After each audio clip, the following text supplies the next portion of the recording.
श्री परमात्मने नमः। श्री परमात्मने नमः। अथ प्रथमोऽध्यायः। अर्जुन विषादयोगः। धृतराष्ट्र उवाच धर्मक्षेत्रे कुरुक्षेत्रे समवेतायुयुत्सवः मामकाः पाण्डवाश्चैव किमकुर्वत सञ्जय सञ्जय उवाच दृष्ट्वा तु पाण्डवानीकम् व्यूढं दुर्योधनस्तदा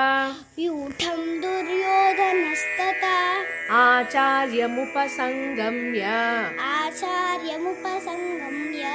राजा वचनमब्रवीत् पश्चैतां पाण्डुपुत्राणाम् आचार्यमहतीं च मुम् व्यूढां द्रुपदपुत्रेण तव शिष्येण धीमता अत्र शूरा महेश्वासाः भीमार्जुनसमायुधि युयुद्धानो विराटश्च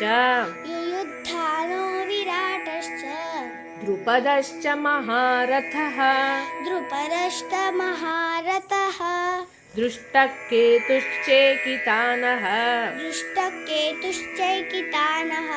काशीराजश्च वीर्यवान् पुरुजित् कुन्तिभोजश्च शैब्यश्च नरपुङ्गवः युद्धामन्युश्च विक्रान्तः उत्तमौजाश्च वीर्यवान्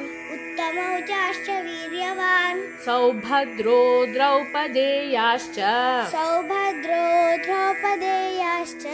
सर्व एव महारथाः